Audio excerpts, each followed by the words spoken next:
Charley Case, welcome to Behind the Fiction. Thanks for having me.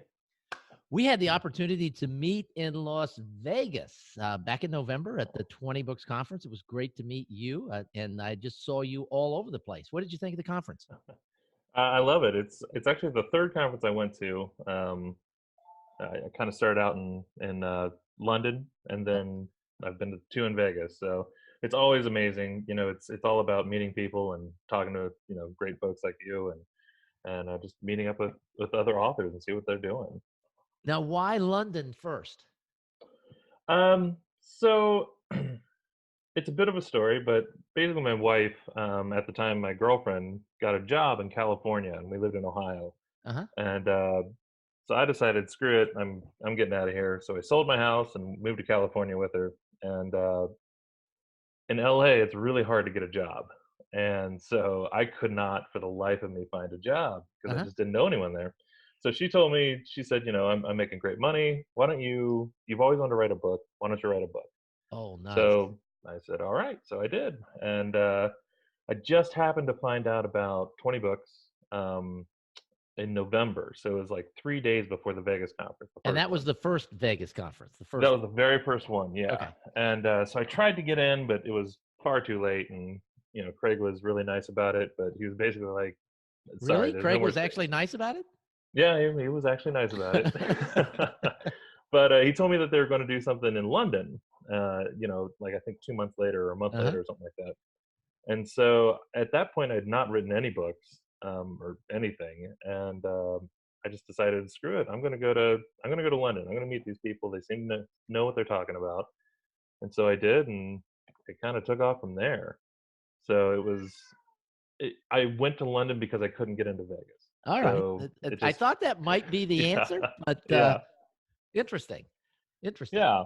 It was a good choice though. I ended up meeting a lot of people, got a lot of contacts, and I've written a lot of books just because of that. So, Yeah, which is amazing, and the whole point of the 20 books to 50K conference. And right. yeah, it's great to always talk to another success story from that conference. So let's talk a little. Let's spin it forward 3 years to when we met in November. You were working on a new series. Probably the first book was already done, I'm guessing, by November. I think I actually finished the third book while we were there. So Okay, the all first right. two were done, and then the third one I actually sent off to LMBPN on the last day of the conference.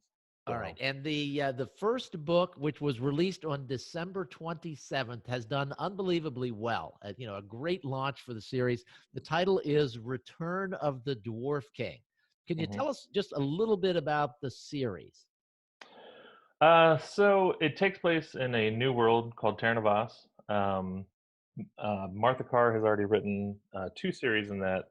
Kind of, she's starting them out, and we happened to be talking one time, and the joke was, what if dwarves were actually tall, right? Like everyone writes dwarves as short and ugly and everything else, and so we just kind of were riffing on this idea of what if dwarves were actually really tall, and everyone else was telling these stories that they're short and ugly because they just didn't like dwarves, right?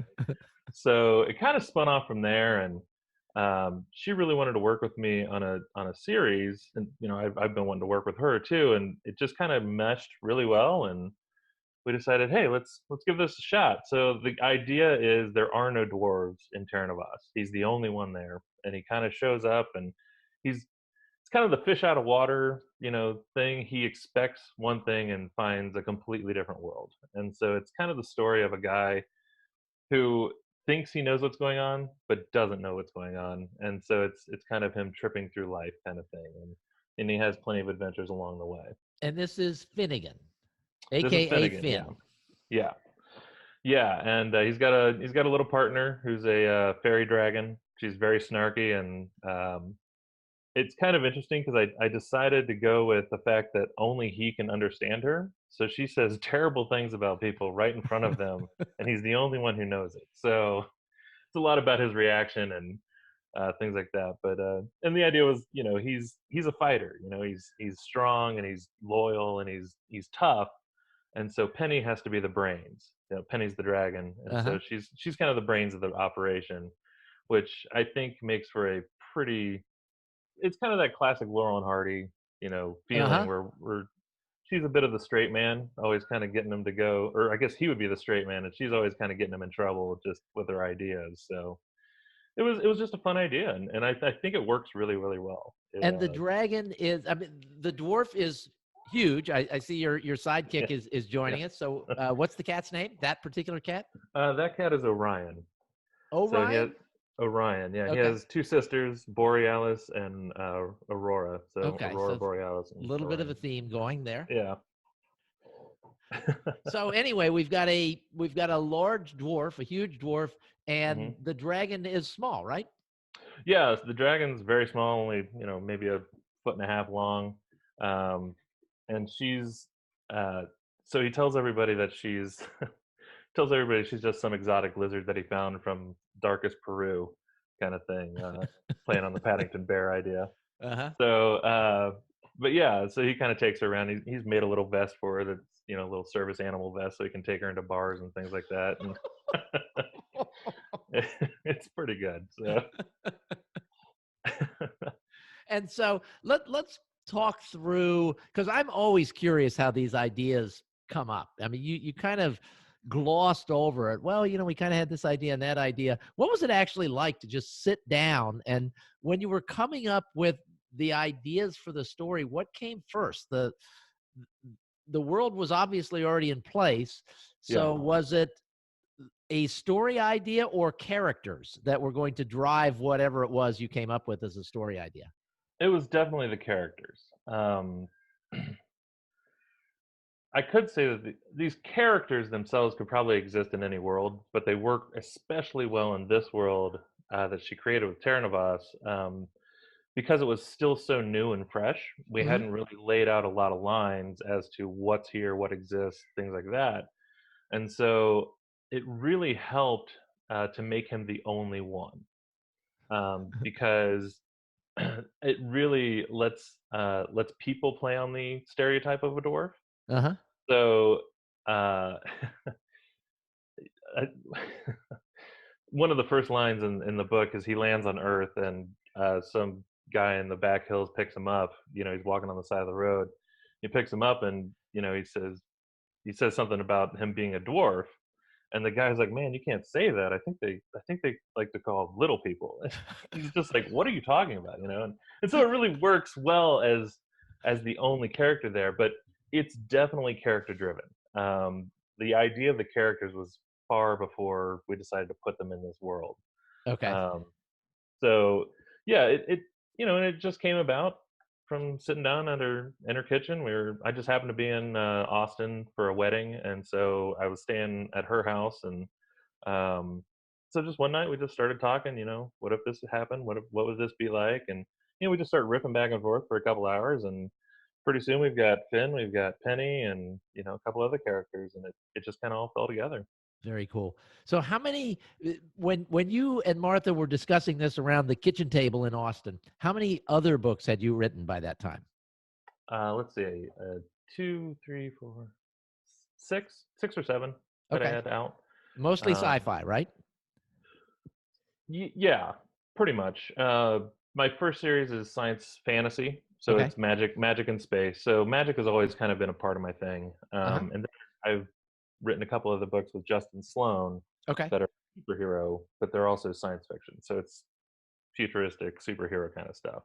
So kind of along the same line. So magic has always been a big influencer for everything I write, kind of regardless of the genre I'm writing in.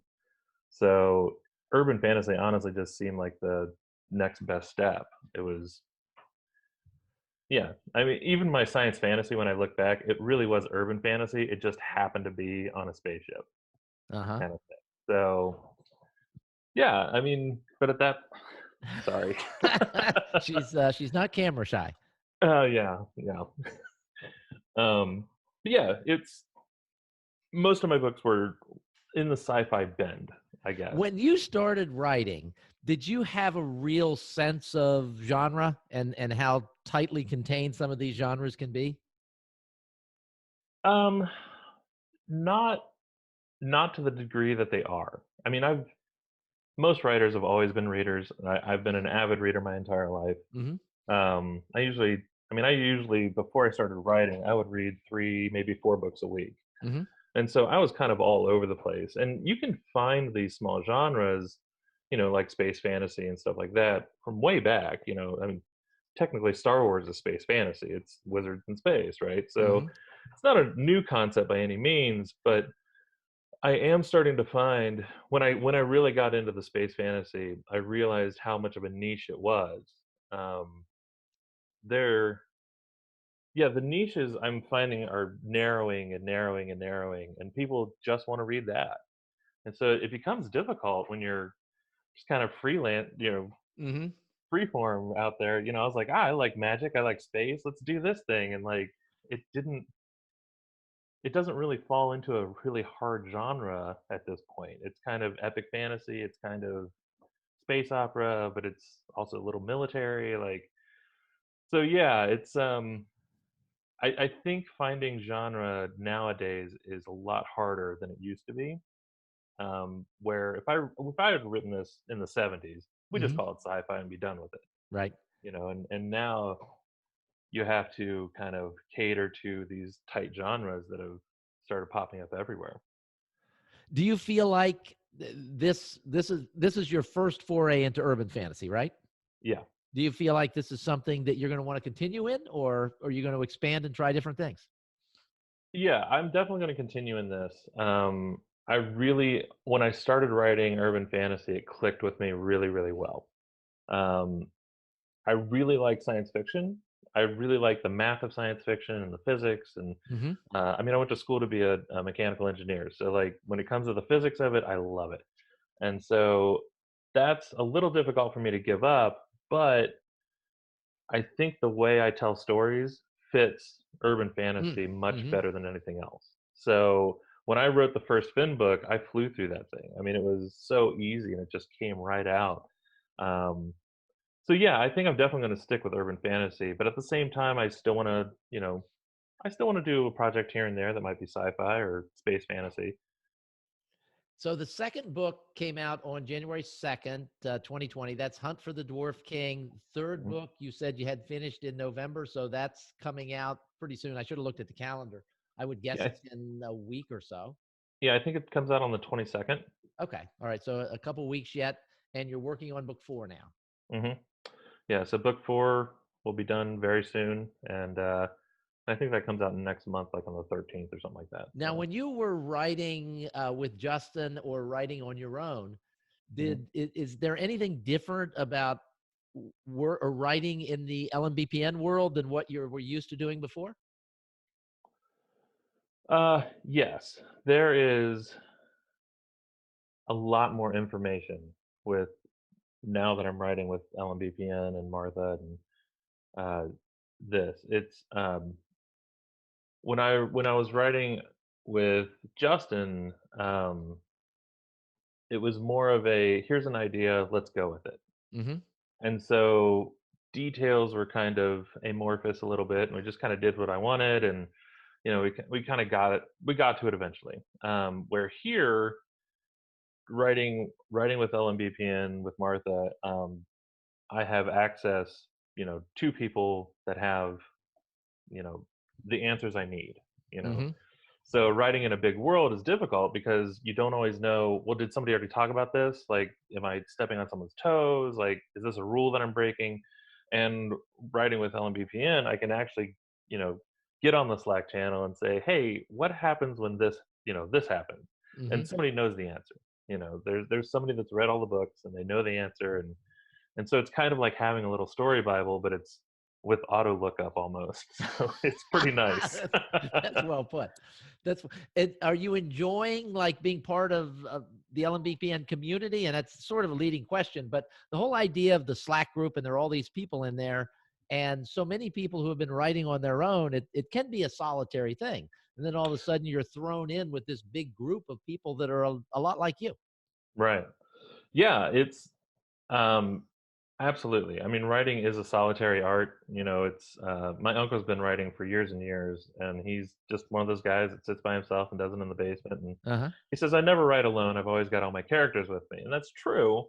you do have the characters there talking, and you feel like you're interacting, but you're not. You really need that personal interaction. And I think it really helps having a large group like this that you can bounce ideas off of, and just people saying hello, and or if you need a sprinting partner or something like that. I think it helps a lot. It makes the process enjoyable instead of something you have to get through. Mm. One of the things that's not unique to LMBPN, but is a part of almost every LMBPN book is the author notes at the end. Is that Yeah, something you were doing before you started writing for LMBPN? that is something I tried to do. Um, I don't think I really understood what I don't think I understood the importance of them. I think they're truly important now that I see the effects they have on people, and Hmm. comments and reviews about people mention particularly author notes. It really connects the reader to the writer, and I honestly I think that sells more books than anything. If you can connect to your writers, then they like you, and if they like you, they want to support you, and if they want to support Hmm. you, they buy your books. Um, Now, that being said, I don't write my author notes as a way to sell more books. It's a fantastic way to just, let people in on what it's like.